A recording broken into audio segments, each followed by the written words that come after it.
Good evening, I'm Ian Hannamansing. Tonight, an urgent warning from the country's top doctors. They're planning for the worst this fall, a COVID caseload that would dwarf what we saw in the spring. It doesn't take much for things to escalate. Are we ready? She became a symbol of Lebanon's protest movement. CBC News confirms that one of the youngest victims of the Beirut explosion is Canadian. I was just next to her when she took her last breath. Her family's message to the world. The president and the post office. As preparations begin for mail-in ballots, Donald Trump threatens to withhold cash on delivery. And the BC Premier gets a message from a Canadian superhero. Hey, Premier Horgan, Ryan Reynolds here. This is The National. We got a sobering look today at how bad this pandemic could get by the fall. The Public Health Agency of Canada released new modeling. It's not a prediction of what will happen, but a warning of what could if we aren't careful. You can see the spring spike there, completely overshadowed by a potentially huge fall surge if, as people go back to school and work, detecting cases, contact tracing, physical distancing, and hygiene measures aren't strong enough. David Thurton takes us through it. The idea is to plan for something that's at least several times worse than your previous experience. It's not the message Canadians want to hear, but it's one Canada's top doctor says they need to listen to. Right now, I think on the whole, we are on that slow burn kind of trajectory, but it doesn't take much for things to escalate. Health officials are trying to avoid a new wave this fall that's several times higher than the first. Overwhelming hospitals with smaller echoes to follow. This after weeks of warnings from public health officials underlining more cases among young adults. There are still some of the population that are not observing some of these rules or public health advice. And so we can always do better. The projected peak lands in the middle of back to school and coincides with the cold and flu season.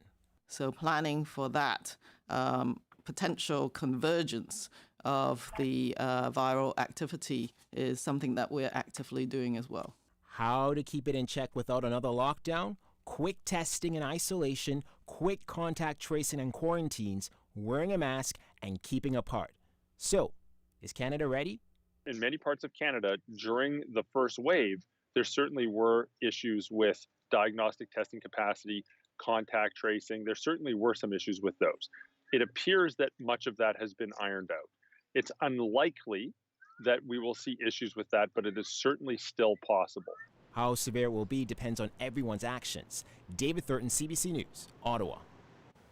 550 people who were in a Toronto strip club earlier this month are being warned they may have been exposed to COVID-19. And as Vic Adopia explains, tracing the contacts is proving difficult. The brass rail has been in trouble before. It defied a city ban on lap dances 20 years ago, eventually getting it overturned. Now it's in trouble again for breaking infection prevention rules. It does require maintaining physical distance, and where physical distance is not possible, to have a barrier like a plexiglass in place. They did not meet all those requirements. Health officials were alerted to violations after an employee tested positive for COVID-19 within days of the club reopening. Officials won't say what the worker's job is, only they may have come in contact with more than 500 customers. It also shows you in a crowd like that how easy it could be to spread the virus and get us right back to where we were, and none of us want to go there. A complicating factor for contact tracing, alerting customers who didn't all leave detailed contact information in violation of reopening rules. Not a surprise for an industry that faces stigma. We don't want people to have to lie about their engagement in the industry. This strip club dancer says she doesn't feel safe yet to go back to work, but understands why others are. In every industry, there are people who are, not eligible for CERB, for instance, or for EI, who need to make money right now in order to survive, who are potentially facing evictions as the winter approaches. Across Canada, outbreaks are increasingly tied to the reopening of bars, restaurants, and strip clubs. The active opening of these establishments, we are going to see outbreaks that are happening, and that can lead to more community transmission and cause a very real problem. This has happened in other places. Despite the violations, the brass rail remains open, but public health officials say they will monitor the club's conduct closely. Vic Adopia, CBC News, Toronto. When it comes to planning how schools will reopen, Ontario's remains contentious. The government did give up some ground today. Deanna Sumanag-Johnson shows us why that changed very little. But I'll pass over to the Minister of Education. It's the latest chapter in the now familiar story. The Education Minister announces new measures. We're allowing them to stagger the start for the first week, meaning if they want to do kindergarten and grade 1 on day 1 and then introduce the grade 2s and 3s on the next day and sort of build that up to Friday. But he fails to satisfy many parents. It's the right start, but it's not enough. Do you want to do one at the same time? Susan Chang is the mother of 7-year-old Connor. It's just too fast. A week is nothing. What we need is at least a month until we've got the ventilation systems in place, until we've decided what to do with the classrooms. The major bone of contention remains class sizes. The top demand of parents and teachers is also the most expensive to implement. The province allocated $30 million for extra teachers to be hired across Ontario, plus whatever money the boards can afford to pull from their reserve funds. But in Toronto Public Schools alone, the board says limiting elementary school classes to 15 kids would cost $250 million. Teachers' unions are keeping pressure high. Yesterday, 4 of the biggest ones alleged the back-to-school plan violates Ontario's Health and Safety Act. Specifically, workers have a right to be safe in their work environment, and employers have a responsibility to put protections in place. The outlier seems to be the teacher unions obstructing and ultimately opposing. If we can get along with everyone else in the country, why can't the teachers union get along with us? But in the politics of it all, parents like Susan Chang say their voice is not being heard. They need to have a town hall and listen to the concerns and suggestions of both the teachers and the parents. Anxiety rising higher as the school year draws nearer. Deanna Sumanag-Johnson, CBC News, Toronto. Calgary school boards have tightened the rules around masks, in part because the city has the most cases in the province.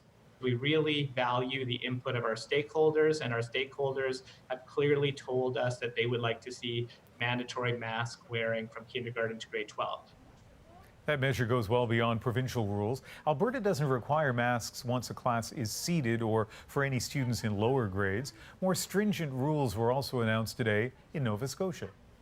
Students in grades 4 to 11 will now be expected to wear non-medical masks while at school, except when they are sitting at their desks, and only if those desks are 2 meters apart. So distancing is key. Under Nova Scotia's previous guidelines, only high school students had to wear masks. The minister said there is a contingency plan in case COVID-19 spreads. Send older students home and spread out desks for the younger ones who remain. Canada and the United States have agreed to extend the current border closure until September 21st. Canada's chief public health officer saying the federal government will continue to monitor caseloads in both countries before making a decision moving forward. The land border has been closed except for essential travel since March. Ottawa is still warning Canadians to avoid all non-essential travel outside of the country. Thousands of people have crossed that border seeking refugee status in this country. And now a government program is rewarding some for their work on the front lines of the COVID-19 pandemic. Those who worked in patient care are being made eligible for permanent residency. But as Alison Northcott tells us, some say the program should apply to more people. It's like you're living day by day. You don't know what's going to happen. Gael works as an orderly in a private seniors home. We've agreed not to use her last name because her immigration status isn't settled yet. She came here as an asylum seeker originally from Haiti. Today, she says she feels some relief. I'm happy. Those past months, they were very, very hard. The wait was painful and very stressful. And now I think it's like a door opening to a brighter future for me. There are many asylum seekers working in the healthcare sector on the front lines of the pandemic. As these individuals face an uncertain future in Canada, The current circumstances merit exceptional measures. After pressure from several groups, Canada's immigration minister announced help for those working in patient care. A one-time measure that will provide a specific pathway to permanent residence for asylum claimants working in Canada's healthcare sector. When everybody stayed home, they were outside working, risking their lives. Across from Justin Trudeau's Montreal office, this protest camp has been set up since Sunday.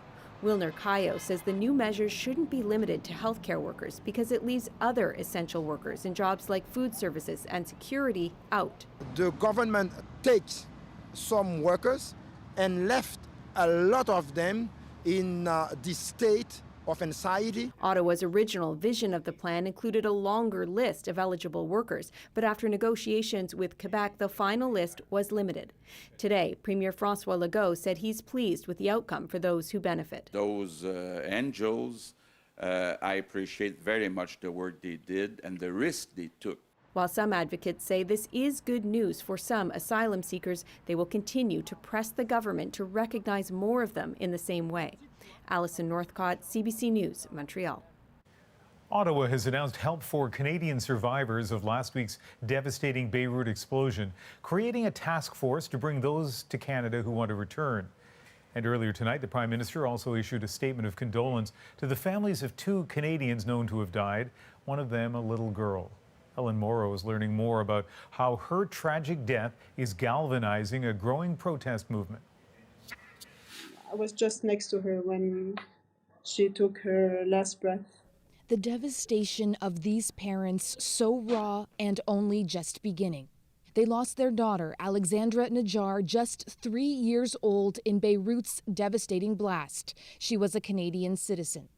As the explosion tore through their home, Alexandra's mother, a former Montrealer, shielded her daughter with her body, but it wasn't enough. I didn't know that she was hit before in the head, so that's it. Alexandra, immortalized in these pictures with her father, is now a symbol of the disaster's staggering toll and the anger at the negligence that led to it. Anti-government protesters hold her photo in the streets as they march for justice. And her likeness floods the country's social media. Alexandra, now dubbed the Angel of Beirut. My only hope today is that the fact that we lost a child is, a wake-up call for all Lebanese people and expats and international people to just help us save this country. Across the city, the destruction is seemingly endless. So is the mourning, more than 200 dead and an estimated 300,000 displaced, a third of them children. People are without houses today, lost friends, families, children. As they grapple with that same loss, the Najjar's only solace is that Alexandra's death has helped push the movement for change. What happened was very hard for us. It was a crime, but let's hope it's a crime that will help us turn around things in Lebanon and, get our country back. As they learn to live without their daughter. Ellen Morrow, CBC News, Toronto. Officials say a deadly car explosion in Kitchener appears to have involved an explosive device. Look at the smoke. Oh my gosh. You can see that heavy smoke outside the Kitchener courthouse this morning. Police confirming a person was found dead inside the vehicle and that the explosive disposal unit has been helping with the investigation. A teenager has been sentenced in the stabbing death of Devon Selvey, the Hamilton teen killed outside his high school last October. The 18-year-old, who can't be named, will serve 15 months of probation. He pleaded guilty to the unauthorized possession of a weapon. Another teenager is charged with first-degree murder and will appear in court in November. New Brunswick is on a course to hold Canada's first election during this pandemic. That's despite the fact that very few voters seem to want one. Harry Forstall shows us why it may just happen anyway. As he took off his mask to use the mic, it was clear Kevin Vickers wasn't happy.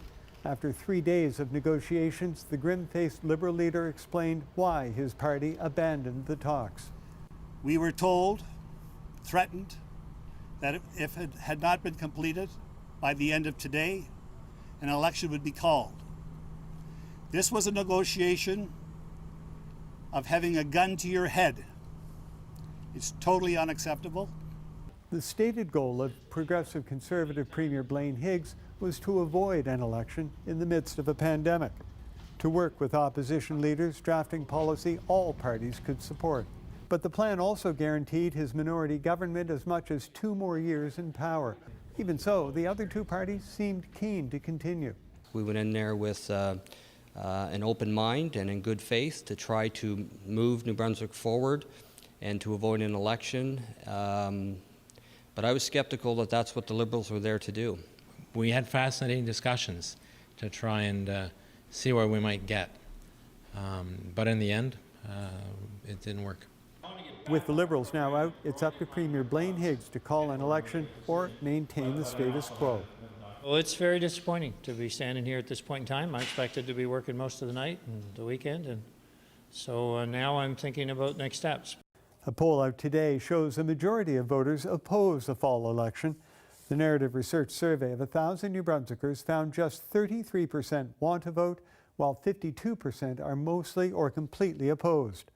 The Premier remains in a ticklish position. If he calls an election, he risks angering New Brunswickers, and if he doesn't, the government still has to hold 2 by-elections that could loosen his minority grip on power. Higgs says he'll take the next 2 days to consider his options. Harry Forrestal, CBC News, Fredericton.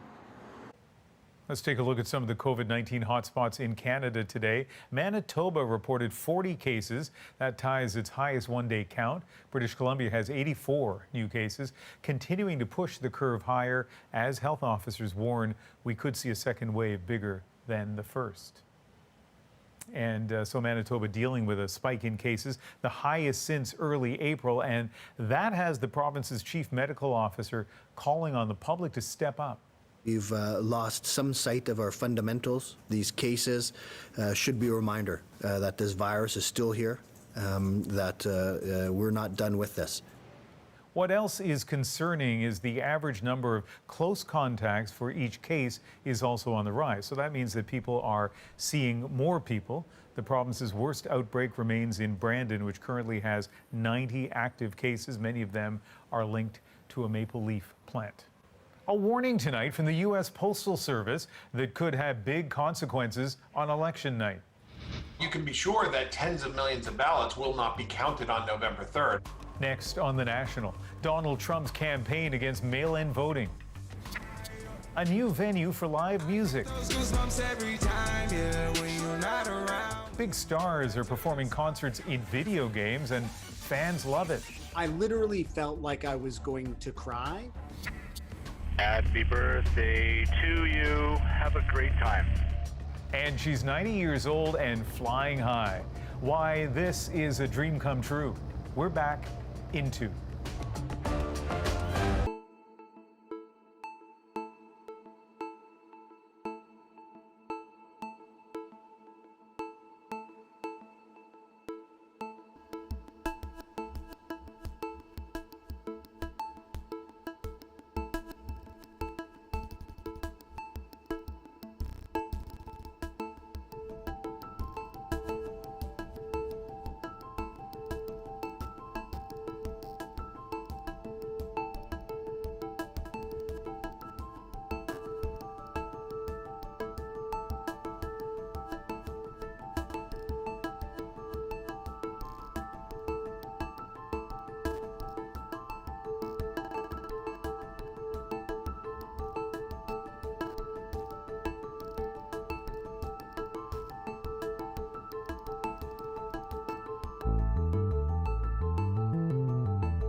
Welcome back. This weekend, public health officers will be out checking on parties in large venues in British Columbia to try to make sure the COVID-19 rules are being followed.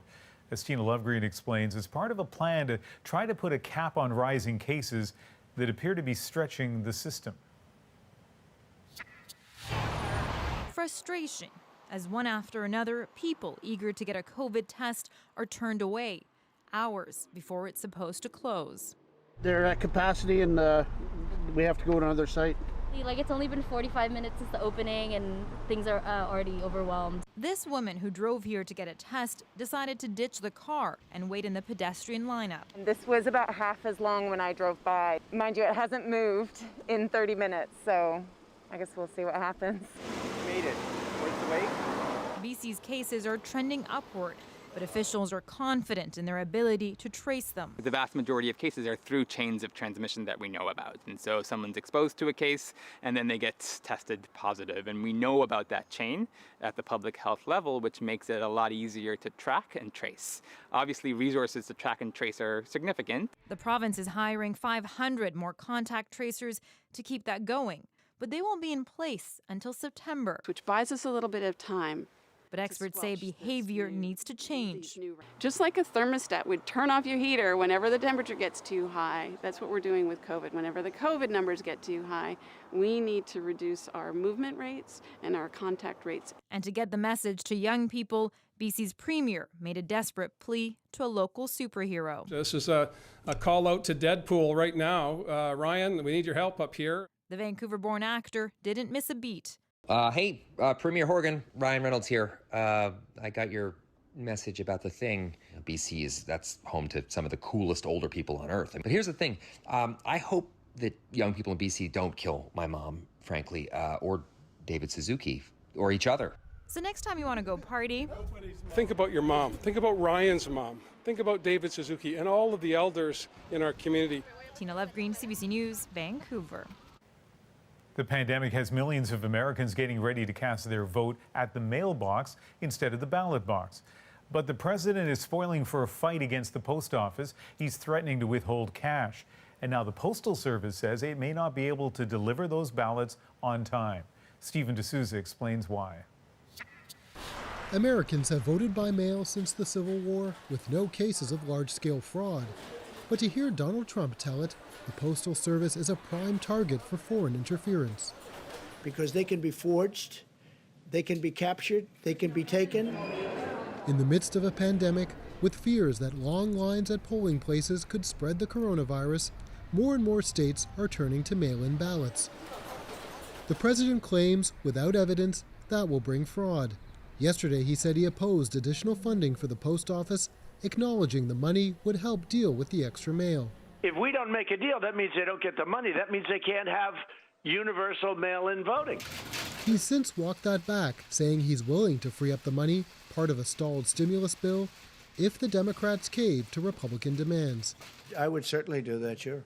Critics say Trump is really afraid those envelopes will hold millions of votes for Joe Biden. He's been afraid for a while. He knows that on the legit, it'd be hard for him to win. So he wants to put obstacles on participation. Some Democrats also fear the Trump administration is dismantling the service itself, with a Republican and Trump donor as Postmaster General, overseeing massive cuts. Roughly half of Americans are afraid of whether their ballots are going to be counted and whether there's going to be a free and fair election in the fall.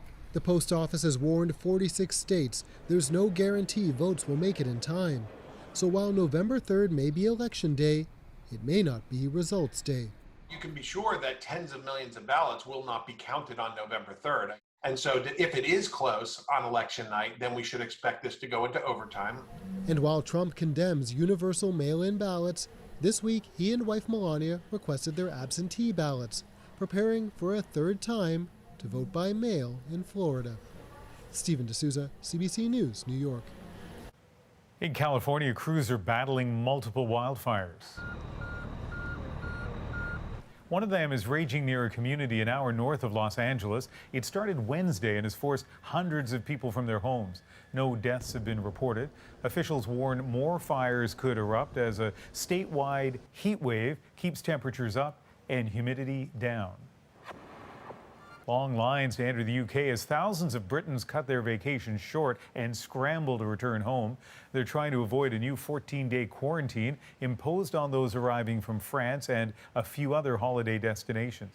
The British Transport Minister says it's the right thing to do amid a recent surge in coronavirus cases.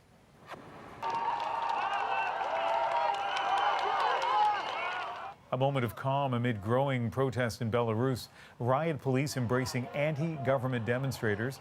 A stark contrast to numerous violent protests seen since last Sunday's presidential election. The re-election of the president was condemned internationally as neither free nor fair. The exiled opposition leaders called for peaceful rallies across Belarus over the weekend. Still ahead, changing the retail playing field. I think most small business owners have accepted the existence of Amazon, and it is the thing that prevents true thriving for them. What the latest investigation into Amazon could mean for Canadian businesses, and why Apple and Google banned one of the world's most popular video games. The Fortnite battle explained. Next.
Online shopping has skyrocketed during the pandemic, but today, a potential hurdle for one of the biggest players.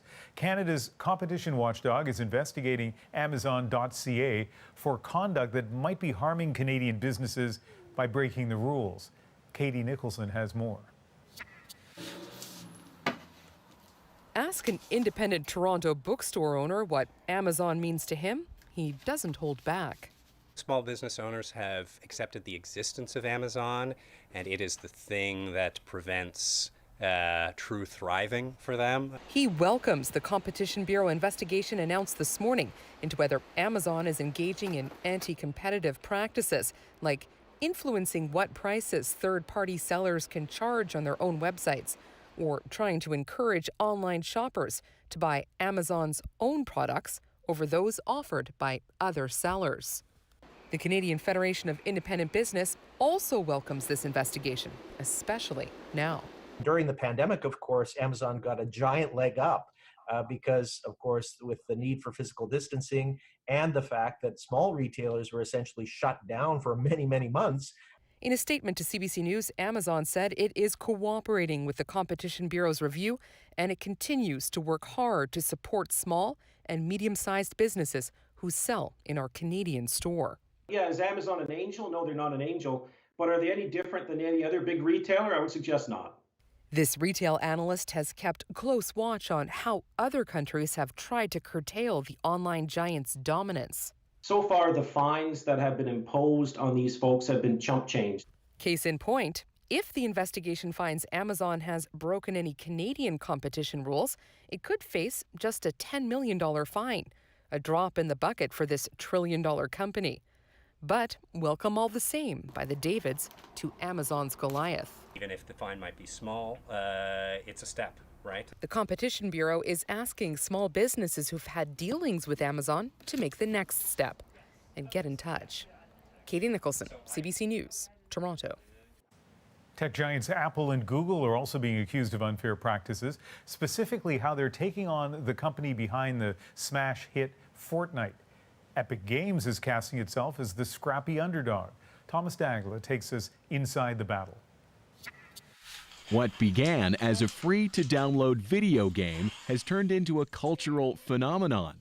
Fortnite boasts 350 million players worldwide, a multi-billion-dollar empire, and those real-world dances popularized in Fortnite's virtual world.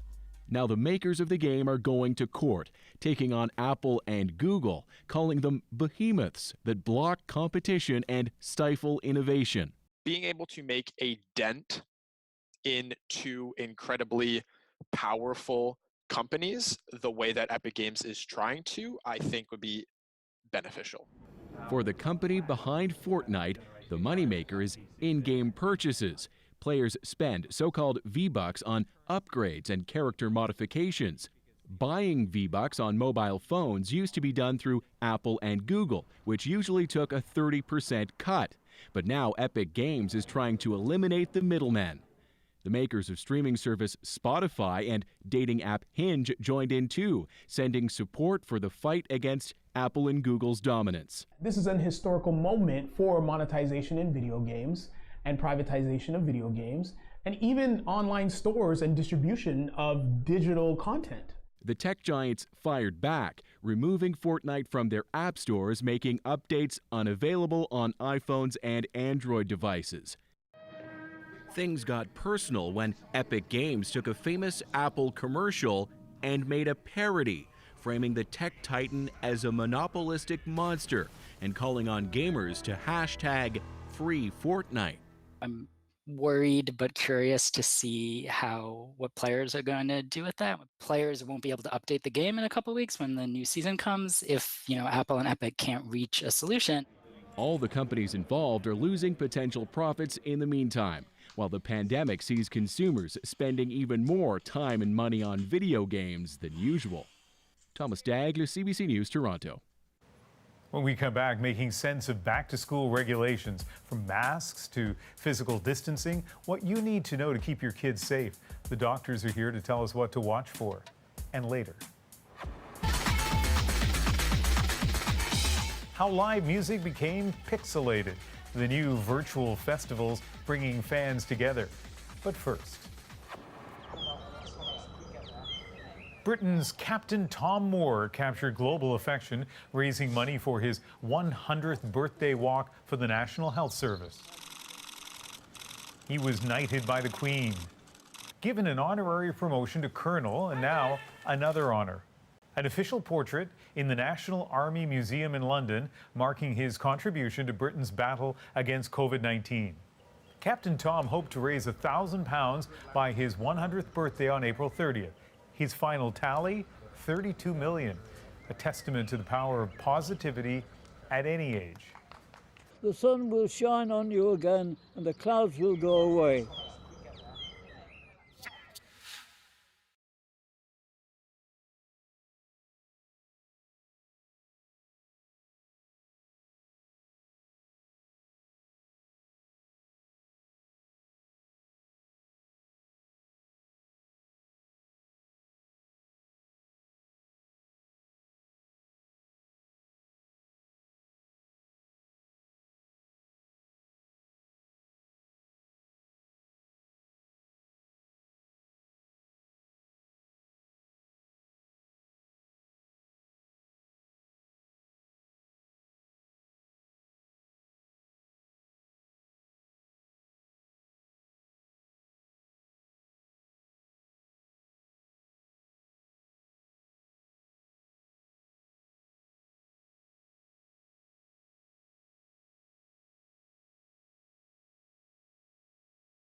Welcome back. School shopping for kids will look a little different this year. Alongside pencils and notebooks, a lot of people will be packing masks and hand sanitizer. We know a lot of people connected to schools, parents, students, teachers are eager for the best medical information on masks and on children spreading the virus. So let's check in with two infectious disease specialists, Dr. Lenora Saxinger and Dr. Zane Chagla. And I know to both of you, these things keep changing, the analysis, the data, so let's keep that in mind. And let's start with masks, a difficult topic. Dr. Saxinger, how effective are masks in keeping schools safe from COVID?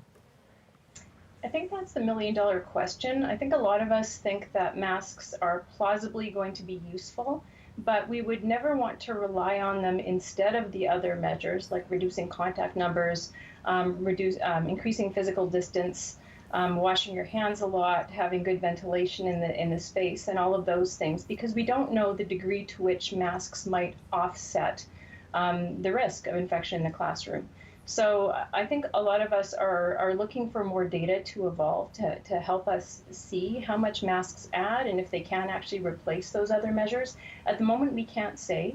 And we also have to keep in mind that masks can be a bit of a detriment to communication as well, and that's sometimes important in schools too. Dr. Chagla, why don't you weigh in on this?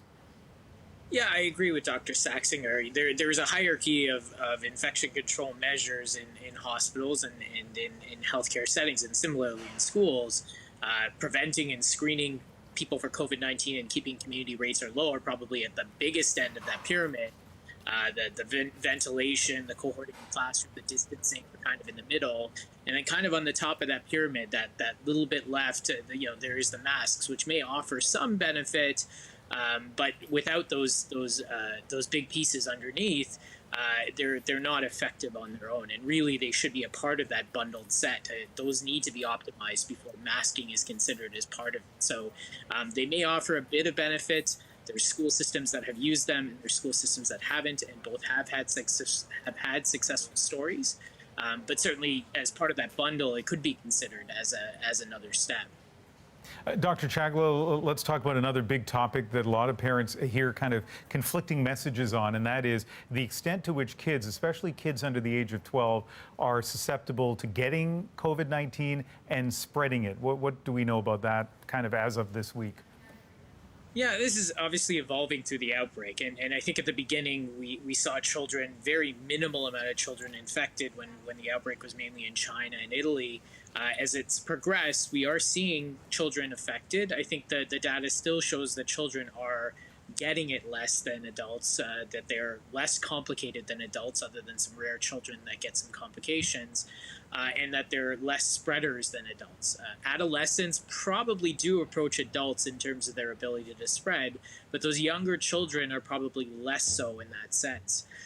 The question is when you start schools, when you have young children together and there's potentially transmission in the schools, how does that affect the population in terms of transmission in a bigger level? And does that dampening down of less effect of transmission or less effect of transmitting to others have big population effects, or is it very localized to little school outbreaks? And Dr. Saxinger, what's your opinion on this issue of kids under 12? Well, I think that kind of comes down to a question of, for parents, do you feel like you're putting your kid at risk by sending them to school? And I think in a lot of places, school probably should have a similar safety profile to the rest of the community. And so if your community is okay, your school is probably okay. The difference is that there's more people together in a space. It is unusual, but it appears to be true that kids are a little less likely to acquire severe disease and a little less likely to spread disease than other respiratory viruses, where usually they're completely the plague rats and they spread everything. So that's a bit of an unusual feature, and I think we're going to have to keep on reviewing data as it comes in. But I don't think schools will likely be a big risk to children. I do think that we're going to be paying attention to whether or not having schools open influences or amplifies disease in the communities around the schools as well. So that's going to have to be sorted out as we work through it. I think it'll be an evolution of understanding over the fall. I want to squeeze one more topic in here. We only have about a minute, but the actor Ryan Reynolds sent a message to the people of British Columbia. Let's play some of that. I hope that young people in BC don't kill my mom, frankly, or David Suzuki, or each other. My mom, she doesn't want to be cooped up in her apartment all day. She wants to be out there cruising Kitsilano Beach looking for some young 30-something Abercrombie burnout to go full Mrs. Robinson on. We have probably only about 20 seconds for each of you, but let me start with you, Dr. Saxinger. How concerned should we be by the increase in the number of cases we're seeing in BC and I think in Edmonton as well? Yeah, Edmonton and BC are both kind of hotspots right now, and I think that we're thinking a lot of that is due to probably more socialization and mostly in younger people. And that is a concern because it makes me feel like there's a simmering pot that could boil over, and we know that when COVID boils over, it can be very severe.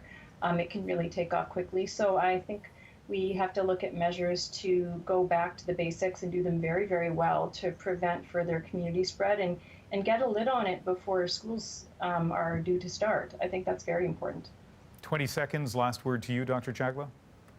Yeah, I mean, I think this is a high-risk population that we're struggling to deal with public messaging. Ryan Reynolds today is a fantastic example of how public messaging actually can work. I think all of us looked at that, had a good laugh, but had a good shake of our heads in terms of transmission in that age group. So I think innovation, like thinking outside of the box and having folks like this actually speak up may actually be great to help dampen the spread in that population.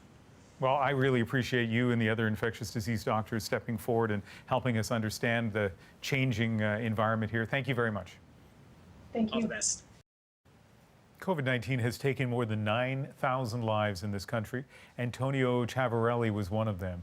And tonight, his daughter Laura remembers him and the kindness he brought with him everywhere he went. My name is Laura Chavarelli. My father, Antonio Chavarelli, died of COVID on April 21st. He was 88 years old. My father was born in a small town in the Abruzzo region of Italy. A friend of his knew my mother, who had already immigrated to Canada, and thought that they would make a good match. After sharing photos and letters, they married by proxy. In 1956, my father arrived in Canada and met his beautiful bride in person for the first time. My father was a kind and generous soul, and he brought with him the traditions of winemaking and tomato canning and vegetable gardening. He loved to spend time outdoors in his fruit and vegetable garden, and he was known for his most amazing tomatoes. My parents one summer traveled to Italy and left me to take care of the garden. I overwatered it, and needless to say, we had no tomatoes that year. And I remember my father just shaking his head and smiling and telling me it was okay. His kindness and his generosity was felt by everyone who knew him. He would greet you with a huge smile and a contagious chuckle. He shared his food and his wine, and he sent you home with a big basket of fresh produce from his garden. My sister and I learned the value of hard work and determination, but most importantly, he taught us kindness and giving and how it leads to a happy and healthy life. In the last few days, we were lucky that we could video conference with him and spend his last moments with him. We will miss him so much. We've gathered more stories of Canadians lost to COVID-19 on our website. You can find them at cbc.ca/remembered. Next on The National, a new venue for musicians and fans to reunite during this pandemic. We're like trying to make sure all of the artists get to the stage. They're just like, I've never used Minecraft before. How video games could be the answer and why this pixelated fix could be here to stay.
The pandemic has put an end to most public gatherings like concerts and festivals. And while it may not be business as usual, there are some unique solutions for these unprecedented times. This week, a Toronto band held 2 big drive-in concerts with more than 600 cars filled with music fans. And people in the UK gathered for a physically distant concert in a custom-built venue. Meanwhile, other concert spaces during the pandemic are entirely virtual. Tonight, a music festival is being held on Minecraft, a popular video game. As Eli Glasner shows us, musicians are finding different ways to try to connect with fans. People of Minecraft! There's a party in Minecraft tonight. Are you ready to rock? Lava Palooza, a music festival where everything is built out of the colorful blocks that players use in the shared gaming platform. Blocks this architecture student is using to bring concerts back to life, if the musicians remember to log in. We're like trying to make sure all the artists get to the stage, which is like, kind of complicated. They're just like, I've never used Minecraft before. Max Schramp leads the team that creates virtual music festivals, attracting more than gamers. The majority of the people who are attending our events are like fans of music and not gamers. So like lots of people will just buy Minecraft specifically for these events. Inside, you'll find blocky versions of t-shirt vendors, music stages, even a mosh pit. Toronto music journalist Sam Sutherland went to a virtual show in April. I literally felt like I was going to cry. He says being able to explore the grounds, chat with friends, and discover hidden references to the musicians was powerful. And that's really what we're all missing right now, is the opportunity to have a collective experience. It's an emotional release. I get those goosebumps every time. I need the Heimlich. In April, the industry got a sense of the potential when rapper Travis Scott presented a fantastical concert on the Fortnite platform, seen by more than 12 million people. This is the band Courier Club. When the pandemic canceled their tour, they created their own festival, Block by Block West. They didn't do it for the money. Most events are free. For them, it's about staying connected to the fans. I think that this has value, because one thing it does is it knocks down monetary restrictions, it knocks down geographical restrictions. I love Carly Rae! That accessibility is why many think virtual concerts will be here after the pandemic fades. Eli Glasner, CBC News, Toronto. Next on The National, a birthday celebration in the sky. Happy birthday to you. Have a great time. A dream come true for this 90-year-old in Saskatoon. A nostalgic moment is tonight's moment.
Jo Reed hopped aboard a Tiger Moth biplane when she was 18 years old. That was back in 1947. Her brother was her pilot.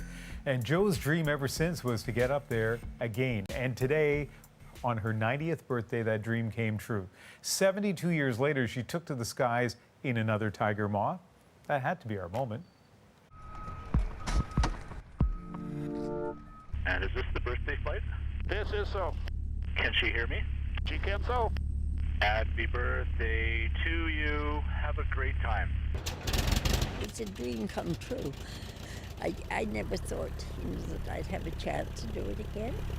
When I heard there was one in the museum here and talked to my niece, she said, "Oh, I'll see if I can make that happen."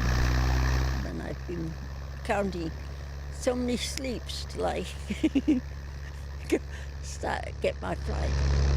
So how long has it been since you're in a Tiger Moth? I was there when I was 18 and I'm 90 now. Well, that's a few years ago, so we're going to go have some fun if that works for you. Okay. It's just wonderful. And he didn't do any aerobatics, but tipped me off a few times. It's just so lovely out there. It's so quiet and beautiful. So I'm not afraid of flying. In fact, I love being up in planes, but there's not a lot, it feels like, between the person who's sitting there and like the wide open sky. Her brother apparently so many years ago would try to get her to scream by doing loops, but as you heard here, a little bit more gentle, but still pretty exciting and a nice way to end the week's nationals. That is the program for August the 14th. See you Sunday.